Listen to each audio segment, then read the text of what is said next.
Hi everyone and welcome back to my channel called Zuzanareacts, where I learn all things power out with your help, and I just share my Slovak Central European point of view. And in today's video, it's going to be quite a different one.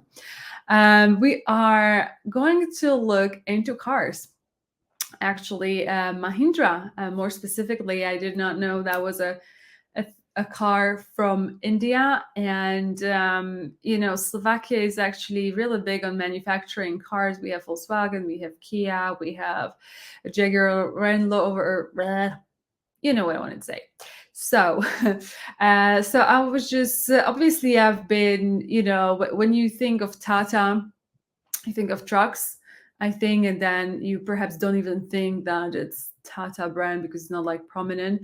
So obviously there are some cars there, but I was just curious to explore India from a completely different angle. And yeah, I'm very curious what I'm going to learn. I wouldn't say that I am like a car expert, none of that, but it's just a curiosity, I guess, and belongs to the culture nonetheless. So before we get into this video, please like this video and click on the subscribe button and turn on the notification. Thank you so much for your support. Right, so let's look into this together. Mahindra, I did not know it was a thing. Let's check it out. Hey, Jacob. Hey, Matt. What are we driving today? It's a Mahindra SUV 700. A Mahindra? What's that? Oh, mate, I got no bloody idea. Well, Mahindra have been in Australia for a while, but they've pretty much sold one car, and that's been the pickup, one of the quirkiest utes, which will be coming to the channel. So I know this is an early pitch, but you definitely want to subscribe for that. This, though, is their newest SUV, and this thing has to be the quirkiest car of the decade, more so than a Suzuki Ignis, the 800 kilo SUV. This thing is super quirky, but not in a bad way. It comes with a lot, and it has really impressed, I think, both of us, man. Oh, absolutely. It's blown me away. So today we're going to tell you all about it. First quirky things about the XUV 700 is just how reasonably priced it is. This is the top of the range, being the AX7L, and that's under 40 grand drive away, which is really affordable pricing for a 7-seat family SUV. And you're going to be more blown away when you come into the inside. Personally, I don't know if I'm a huge fan of its design. Like, it's decent, but it's not going to blow you away. I actually kind of like the daytime running lights. It's got pretty bright LEDs there too, and the turning signal is sequential, which is a moniker of a luxury car, Jacob. As we know very well. We like that. The grille is decent, definitely not overstyled. You've got the new Mahindra badge there. They're trying to go a bit more upmarket, a bit more premium, and they're doing a pretty damn good job, especially for one of their earlier attempts. Down the bottom, you have a radar and a camera array. This thing has a very comprehensive safety suite. So if you want to learn more about that, head to our website, carsource.com. Let's check out the side. Okay, so coming to the side, first thing you're going to notice are these 18-inch alloy wheels here. They are wrapped in tires I have never seen before. Apollo Aptera HP, which for a front-wheel drive car like this that has quite a lot of power, they don't do a very good job. And I think if I was going to buy an XUV 700, the first mod I would do to it is change out the tires, because apart from that, it drives pretty damn well. The mirrors are auto folding, and you've also got a 360 camera under there. It's got a decent 360 camera system, part of that L upgrade if you want to go from the base. You've also got these pop-out door handles. The annoying thing, though, is that everything other than the driver's door, it doesn't actually have the capacity to sense the key, so you have to use the key unless you're at the driver's door, in which case it works. It's a very boxy design, but I kind of like it, very in vogue at the moment, and it's got a decent enough floating roof design. Again, design is subjective. I don't think it's the most beautiful car on the road, but it does a pretty good job. It looks a little bit like a Nissan Pathfinder. A little bit. Some people love that. Let's check out the back. I'll tell you what, from the back is where you really notice that this thing is quite boxy, but that's decent for visibility. The only issue actually that we have with visibility, here's a little quirk for you, is that the middle seat in the rear, it is really large, so it actually blocks quite a lot of the visibility. I guess you could take that out. Look at these taillights, 3D effect. Yeah, I actually haven't seen a car that has like even that in the middle. Like it usually you have it like down and you pull it up, right? To them there. You've got the Mahindra badge, another camera, and I love this, XUV 700 in blue, and then AX7 in blue, L. So it's just quite a lot of numbers and letters, which I would love, Mahindra, if you could just make it a name. Apollo. Yeah. Apollo is a great name. Apollo is a great name, and it goes really well with those tires. Jacob, let's check out the interior. Holy shit, man. This thing is pretty wild on the interior. I know, it blew me away. Totally blew me away. I did not expect to see this when I got in here. You're going to notice that the interior is a cream. It's very creamy. Well, it only comes in one spec for now. They're hoping to bring different color options in future. So it looks great now, but you know, in a year's time when you got your family in here, it probably won't be this creamy. But that aside, it is a really nice place to be, like shockingly good, and it's quirky as all hell. See these two displays here, Jacob? I do see them. They're loud and clear. Loud and clear, crisp, color accurate. They work super well. They're actually manufactured by the same people who make the Mercedes displays. Wait, what? Yeah, so that is pretty surprising, and they're quirky in themselves. You've got two buttons here that are completely nondescript. All they say is fun in XUV 700, right? If you click one, it takes you to the home screen, which I already thought that was, but hey, I'm wrong. Press that home button. You press fun with XUV 700. The other one, that brings up your torque power gauge with a G meter and also a compass. But you also get a lap timer. That's pretty cool. A lap timer. I don't think anyone's taking this, you know, to a track, but seriously, How do you know? That's quirky. Is that quirky? It's very Am I quirky. Doug Demura yet? I was scared to press the button, to be honest, the first time I got in the car. I thought it would tickle me. Oh, in a good way, I'm sure. You got this little controller down here. A lot of haptic feedback back there. Jeez, It's kind of satisfying. kind of satisfying. Look, it works well. The only weird thing is when you are in Apple CarPlay, sometimes it just doesn't work. So it kind of picks and chooses its time, but it always works as a touchscreen and it's really responsive. So I've seriously got no complaints about it. Same with this digital instrument cluster. It's super bright, color accurate. You can go through the menus really easily and it shows a bunch of information. So again, zero complaints there too. Probably one of the best infotainment systems on a car of this price point. It is insane to me. It is genuinely insane. But look, you do get scratchy materials dotted around, but also this like faux leather extends to the seats. Now, I'm a really big fan of these seats. They have a huge amount of leg support, which I super appreciate. You've also got lumbar support, and you've got this Mercedes-esque door buttons. That's another interesting quirk. It's only for the driver's side because the passenger side is manually adjusting, but it's also got this cool like perforated leather to it. It's not leather though. It is not real. Look at this glove box, man. It's huge. It's cavernous. Wow. It's cavernous. Got a wireless charger up there and another little storage area for your phone. You've also got two USB ports there too. Got a couple of cup holders, of course. You can slide the center armrest forward, but lift it up and you actually get a decent amount of space. And it's air conditioned, so you can have drinks inside of there and it will keep them cool-ish. Wow. That's cool. I like it. No pun intended. You do get a Sony sound system. At least it's Sony branded. It's not very good. No. It's okay. It's definitely not a real Sony. I struggle to believe that it's developed by Sony. And if it is, they probably need to do a better job. But it's okay. You got speakers in the roof, so That's quirky. All right. that is quirky. But what else is quirky, Jacob? You know what else is? You know what else is quirky? What else is quirky? The frame rate of the reversing camera. Oh, not just the reversing camera, actually. It's also the blind spot monitor cameras, which at least you get, but I never use them because they're just too slow.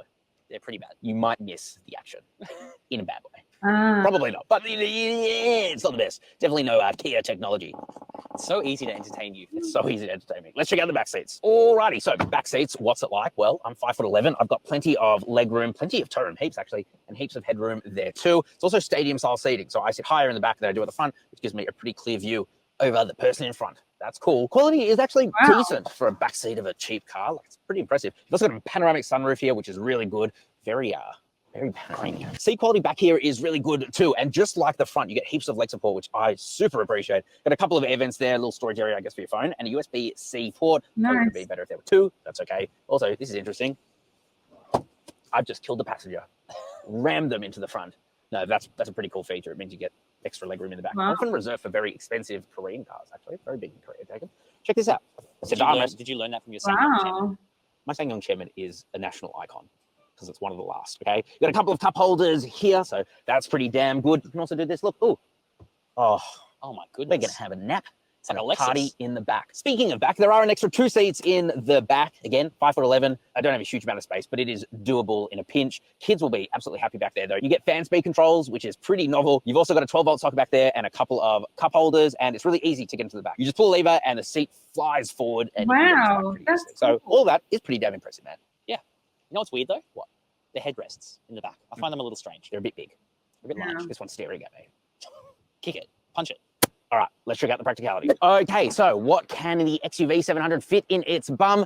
I don't love that this is a little bit short. Like, I'm only 5'11", so, you know, it's not the greatest. But you have a tiny bit of space here. Again, not the best, but this is only 4.7 meters long. So the fact that they've even put a third row in here is remarkable. Under here, you get your tire repair stuff, no full-size spare. It is really easy to drop the third row, and then you get plenty of space. Like, it's really, really good. And we can come around, pull this lever.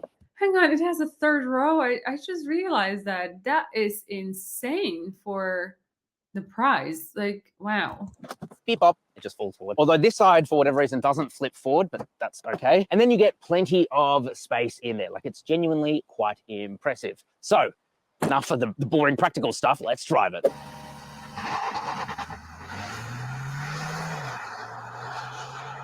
All right, bro, it's time to launch the Mahindra SUV 700. Performance testing at 0 to 100. Manual mode, it will auto upshift. It's just a bit more sporty, I've found. Fist me hard. Brake boost launching. Build up boost that turbo. Oh, can't believe it's got launch control, bro. Certainly doesn't. Oh, come on. Ooh, All right, it's losing a bit of gas now. a little bit. Oh, that's crazy.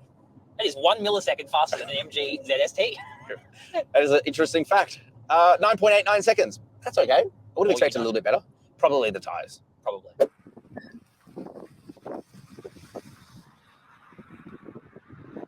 Jacob, this wouldn't be a hot hatch if we didn't have a lap timer. All right, quickly go. You're on the clock, bro. Oh, come on. Oh, Bro, can you feel that 0.2 of a kilowatt? oh, guys, you got to hear what this car has. It's actually quite impressive. Yeah, that's one lap. 2-litre, 4-cylinder turbocharged petrol engine, right? On paper, do you really care? It has 149.2 kilowatts. That's pretty decent. It's actually pretty decent. I've never seen a manufacturer quote down to the decimals, but whatever. That's pretty impressive. That's like Mark 5 GDI territory. I was about to say. 380 newton meters of torque. So if we put the car in N and we shift down a couple of gears, M for Mahindra. oh, maybe one more. Oh yeah. It's actually not too. It's not too slow. All right, we've done our racetrack. Let's just go back to our power and torque meter. Genuinely, really like the way that this thing drives. The only thing that kind of lets it down as I put it back into D drive, it's the tires. Yeah, I've never heard of that brand before. No, I can't say I have either, and it doesn't do an amazing job. Like, let's come to a stop, and we can also, while we're doing this, why don't we just showcase the people what auto stop start does? Oh yeah, it's a bit strange in this car. Ready? Oh, brake. Oh, look, this thing is a little quirky. Yeah, you're hearing a sound from back there. I don't know what that is, but it only happens under hard acceleration, and it just sounds like air is whooshing over somewhere. It's weird. What? It happened in the GR Yaris as well. So, yeah, Maybe it's by design. I don't know what it is. Let's just call it a hot hatch feature. Hot hatch feature. Look, it's a bit quirky. And the other thing with that stop-start system, first of all, you're like fighting the brakes. It's a little bit strange, but it turns off the lights when at nighttime. So people think you're flashing them. So I turn off the auto stop-start. But really, other than that, that's almost my only complaints because I've genuinely enjoyed driving this car. Yeah, the ride comfort's great. Great, really good. I'm not a huge fan of the seats. I don't feel like there's much bolstering, to be completely honest. So I'm I know you like them. total opposite. I actually really like them. And I like where the leg angle is, which I know sounds like a weird thing, but a lot of these cheaper cars, they often skimp out on that. And I just feel like I've got a lot of support. So yeah, I think I totally disagree. That was our main criticism of the Haval H6 GT originally. Correct. So it's good that they've got this right. Look, it's not a sports car, but for its price point, I'm really, really impressed. I like it. Yeah. The steering is a bit light. I won't lie to you. And the damping is definitely just tuned for comfort and for city use. So when you do turn a corner, it's definitely not the best. But that engine is like a surprisingly, like, That air noise is just getting me. yeah, it's a bit whack. I don't know if they can hear it on the camera. It's not a big deal for me. Oh my God. It's got quite a bit of body roll. It does have quite a bit of body roll. I'm not going to deny that. Guess where we are? Bro, saucy daddy corner, as you called it. You tickled my little tiny pickle. Brake boost launch. Look at those torque and power curves. Oh, we should time it. Oh. Lap timer. Start. Lap. Okay. All right. Oh my Okay. God, it went straight. Okay. Yeah, look, a bit of understeer there. This is clearly not a sports car. The other thing as well, we didn't do the old crossover. The other thing as well is that you do sit quite high, and that's something that you noted. I don't mind it because, I mean, I'm in an SUV, but I feel like if you're much taller than me, and I'm 5'11", You're going to be hitting the roof. you might start to rub your head against the roof. And the speakers, which are right here. Which sound okay, all right. Yeah. Tell you what I do like, the safety systems. Let's put the car cruise control on. Boop. It actually does a really good job of driving itself and Ooh, mostly steering itself. Wow. It's one of the better systems out there. It doesn't slow down crazy like around a corner like a lot of these cheap cars can. Actually, is a really good job. It's comfortable. Yeah. Adaptive cruise control. I like it. Yeah, and I mean, I can't get over those screens. They're like straight out of a Mercedes. Literally, quite literally straight out of Mercedes. The thing some of you owners might not like though is the fuel economy. It quotes it in not the greatest way. 9.9 kilometers per liter. Wait, what? Yes, that's just over That's 10. like 11 liters per 100 kilometers. I'll put it up on the screen now. This is not the kind of format that we work in here in Australia. It's liters per 100 kilometers, but it's not amazing. No. It's not the best, but it's okay, I suppose, for a 7-seat SUV. Maybe. Let's get to our final thoughts. Okay, so final thoughts on the Mahindra SUV 700. I'm not going to lie to you, man. It's quirky, but I think it's awesome. I think for the price, it's incredible. It's really good. You get so many features. No, they're not all refined, but they mostly work. It's got a good powertrain. I like the way that it drives. I like the way that it handles. It is a floaty SUV, but that's exactly what I want. I think if you can get past some of the badge biases, which fair enough, they do exist, you are going to love the Mahindra XUV 700. I really like it.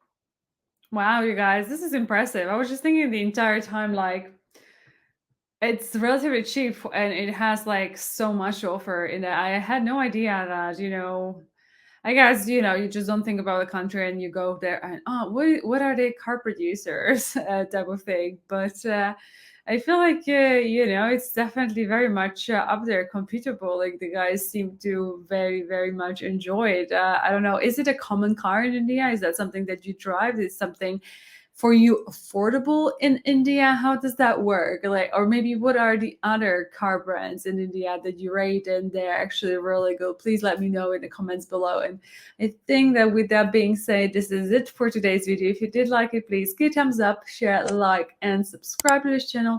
And I'll see you in the next one. Until then, please do take care and sending much, much love. Bye-bye.